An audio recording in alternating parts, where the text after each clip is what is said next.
Chapter 12 of the Hand of Fu Manchu. This recording is in the public domain. The Hand of Fu Manchu by Sax Rohmer. Chapter 12 The Visitant. That first hour of watching, waiting and listening in the lonely quietude passed drearily, and with the passage of every quarter, signalized by London's muffled clocks, my mood became increasingly morbid. I peopled the silent rooms opening out of that wherein I sat, with stealthy, murderous figures. My imagination painted hideous yellow faces upon the draperies, twitching yellow hands protruding from this crevice and that. A score of times I started nervously, thinking I heard the pad of bare feet upon the floor behind me, the suppressed breathing of some deathly approach. Since nothing occurred to justify these tremors, this apprehensive mood passed. I realized that I was growing cramped and stiff, that unconsciously I had been sitting with my muscles nervously tensed. The window was open a foot or so at the top, and the blind was drawn, but so accustomed were my eyes now to peering through the darkness, that I could plainly discern the yellow oblong of the window, and though very vaguely, some of the appointments of the room: the Chesterfield against one wall, the lampshade above my head, the table with the Tûlun box upon it. There was fog in the room, and it was growing damply chill, for we had extinguished the electric heater some hours before. Very few sounds penetrated from outside. Twice, or perhaps thrice, people passed along the corridor, going to their rooms, but, as I knew, the greater number of the rooms along that corridor were unoccupied. From the embankment far below me, and from the river, faint noises came at long intervals, it is true: the muffled hooting of motors, the yet fainter ringing of bells. Fog signals boomed distantly, and train whistles shrieked remote and unreal. I determined to enter my bedroom, and, risking any sound which I might make, to lie down upon the bed.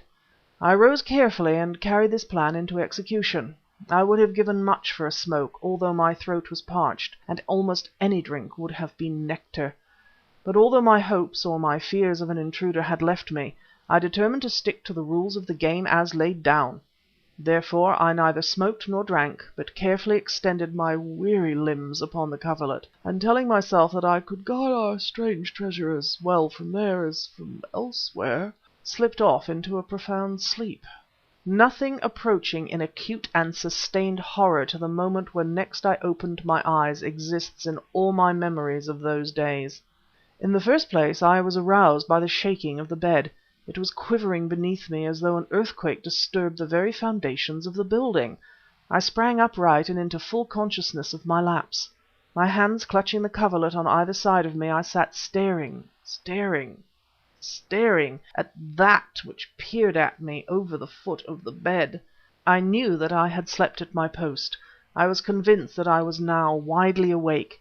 Yet I dared not admit to myself that what I saw was other than a product of my imagination. I dared not admit the physical quivering of the bed, for I could not, with sanity, believe its cause to be anything human. But what I saw, yet could not credit seeing, was this: a ghostly white face, which seemed to glisten in some faint reflected light from the sitting-room beyond, peered over the bed-rail, gibbered at me demonically. With quivering hands this nightmare horror, which had intruded where I believed human intrusion to be all but impossible, clutched the bedpost so that the frame of the structure shook and faintly rattled. My heart leaped wildly in my breast, then seemed to suspend its pulsations and to grow icily cold. My whole body became chilled horrifically. My scalp tingled. I felt that I must cry out or become stark raving mad. For this clammily white face, those staring eyes, that wordless gibbering, and the shaking of the bed in the clutch of the nameless visitant, prevailed, refused to disperse like the evil dream I had hoped it all to be, manifested itself, indubitably, as something tangible, objective. Outraged reason deprived me of coherent speech. Past the clammy white face I could see the sitting-room illuminated by a faint light. I could even see the Tûlun box upon the table immediately opposite the door. The thing which shook the bed was actual, existent, to be counted with. Further and further I drew myself away from it, until I crouched close up against the head of the bed. Then, as the thing reeled aside, and, merciful Heaven, made as if to come around and approach me yet closer, I uttered a hoarse cry and hurled myself out upon the floor and on the side remote from that pallid horror which I thought was pursuing me. I heard a dull thud, and the thing disappeared from my view, yet, and remembering the supreme terror of that visitation, I am not ashamed to confess it, I dared not move from the spot upon which I stood. I dared not make to pass that which lay between me and the door. "Smith!" I cried, but my voice was little more than a hoarse whisper. "Smith! Weymouth!" The words became clearer and louder as I proceeded, so that the last "Weymouth!" was uttered in a sort of falsetto scream. A door burst open upon the other side of the corridor. A key was inserted in the lock of the door. Into the dimly lighted arch which divided the bedroom from the sitting room sprang the figure of Nayland Smith. "Petrie! Petrie!" he called, and I saw him standing there looking from left to right.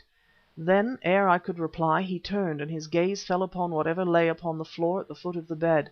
"My God!" he whispered, and sprang into the room. "Smith! Smith!" I cried. "What is it? What is it?"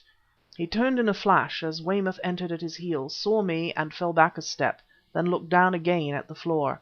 "God's mercy!" he whispered. "I thought it was you. I thought it was you." Trembling violently, my mind a feverish chaos, I moved to the foot of the bed and looked down at what lay there. "Turn up the light!" snapped Smith. Weymouth reached for the switch, and the room became illuminated suddenly.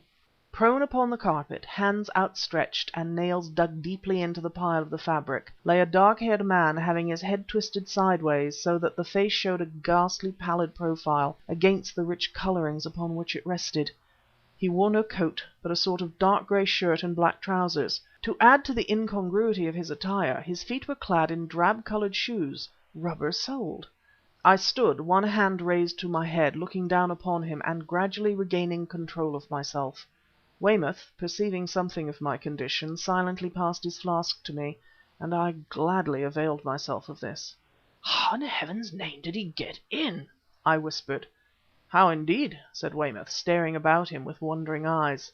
Both he and Smith had discarded their disguises, and, a bewildered trio, we stood looking down upon the man at our feet. Suddenly Smith dropped to his knees and turned him flat upon his back. Composure was nearly restored to me, and I knelt upon the other side of the white-faced creature whose presence there seemed so utterly outside the realm of possibility, and examined him with a consuming and fearful interest, for it was palpable that, if not already dead, he was dying rapidly. He was a slightly built man, and the first discovery that I made was a curious one. What I had mistaken for dark hair was a wig. A short black moustache which he wore was also fictitious. "Look at this!" I cried. "I am looking," snapped Smith. He suddenly stood up, and entering the room beyond, turned on the light there. I saw him staring at the Tûlun Nûr box, and I knew what had been in his mind.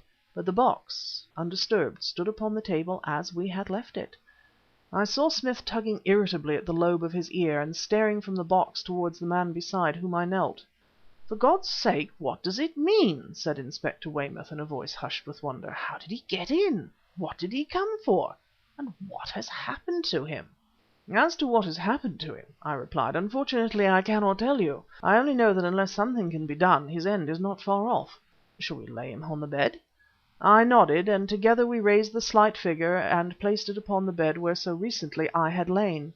As we did so, the man suddenly opened his eyes, which were glazed with delirium. He tore himself from our grip, sat bolt upright, and holding his hands, fingers outstretched before his face, stared at them frenziedly. "The golden pomegranates!" he shrieked, and a slight froth appeared on his blanched lips. "The golden pomegranates!" He laughed madly and fell back inert. "He's dead!" whispered Weymouth. "He's dead!" Hard upon his words came a cry from Smith. "Quick! Petrie! Weymouth!" Chapter 12